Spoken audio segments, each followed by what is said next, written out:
Imagine a place beyond time, a realm untouched by space, culture, or doctrine, where East meets West, not to debate, but to understand. Here, two of the world's greatest spiritual teachers meet. One speaks of the kingdom of heaven, the other, of nirvana. One calls God, Abba, Father. The other seeks release from self and suffering.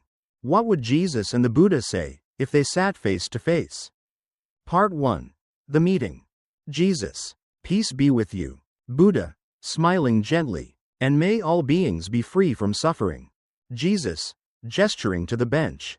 Shall we sit? Buddha, let us. They sit. Wind rustles leaves. Jesus, they call you the awakened one, the one who sees through illusion.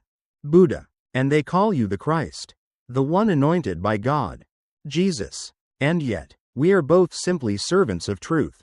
Buddha, truth, yes, though expressed in different tongues. Part 2. What is God? Buddha, may I ask, teacher of Galilee, you speak of God as Father. What does that mean? Jesus, to me, God is not a distant force or concept. He is love, personal, intimate, infinite. He knows each hair on your head. He rejoices in your joys and weeps in your sorrow. Buddha, then you see God as a being? Jesus, yes, not limited by form, but personal in essence. Not an object to be studied, but a relationship to be entered. Buddha, that is a beautiful mystery. In my journey, I did not teach of gods, but of the human path toward liberation. God, or no God, suffering persists. And I sought its end.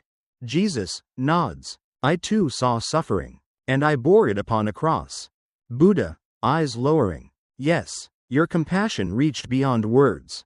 Jesus, but you did not name God. Why? Buddha, because words point, but they are not the moon. If I had said, God, people would have clung to the idea, and missed the transformation of the heart. Part 3. The nature of reality. Jesus, you taught that life is suffering, dukkha. And I taught, blessed are those who mourn. We both saw pain as a doorway. Buddha, indeed, but your path leads to union with the divine. Mine to the extinction of clinging. Jesus, clinging leads to death, but love leads to resurrection. Buddha, and yet, is not love itself a form of attachment? Jesus, smiling, not when it is divine. Love that seeks nothing in return is not binding. It sets free. Buddha, then you speak of compassion, karuna. Jesus, and agape, divine love, even for one's enemies. Part 4. The self and the soul. Buddha, you said, what does it profit a man to gain the whole world but lose his soul? Tell me, what is this soul? Jesus, it is the breath of God within each person. Not an illusion, not ego, but eternal essence. Loved into being. Buddha, I taught that the self is a delusion. That what we call I is but a flame flickering from moment to moment. There is no fixed soul, only processes. Jesus, perhaps the ego self is illusion. But beneath that illusion, I see something holy. Buddha, you call it holy. I might call it empty. Yet perhaps both point to the same mystery. Part 5. Salvation and liberation. Jesus, you taught the eightfold path, right view, right intention. I taught, I am the way, the truth, and the life. Buddha, yes, in my path, one must walk with mindfulness and effort. You, it seems, offer grace. Jesus, grace is the gift that awakens the soul. But the path still requires surrender. Buddha, we both ask for the same sacrifice.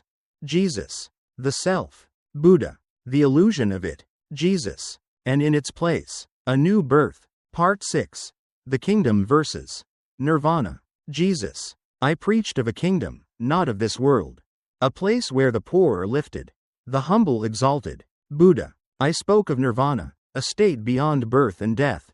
Jesus, tell me, does nirvana have joy?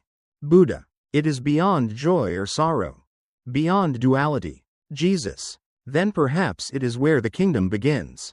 But I say this, in my Father's house, joy overflows. Buddha, softly, may all beings find such a home. Part 7. Questions without answers. Jesus, what do you believe awaits at the end? Buddha, silence, peace, Freedom from craving and becoming. Jesus. I believe love awaits. And a table prepared for every prodigal child. Buddha. Then we both invite others. You. To a banquet of grace. I. To a silence of release. Jesus. And perhaps both are needed.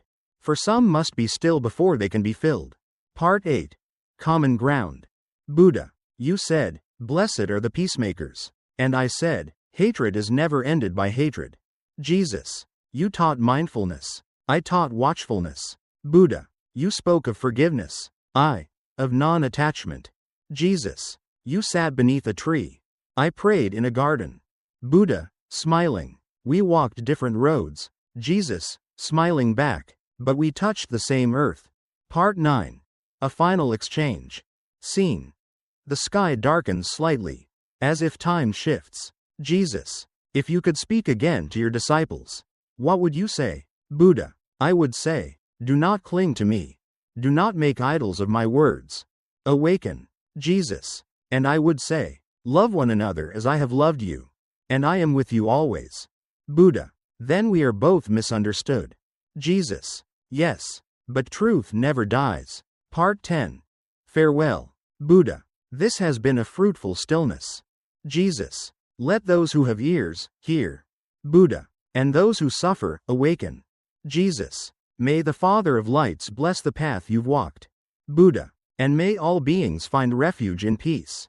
They rise. Bow gently to one another. Two lights. Two voices. One mystery. May their dialogue live on, not just in words, but in how we love and how we live.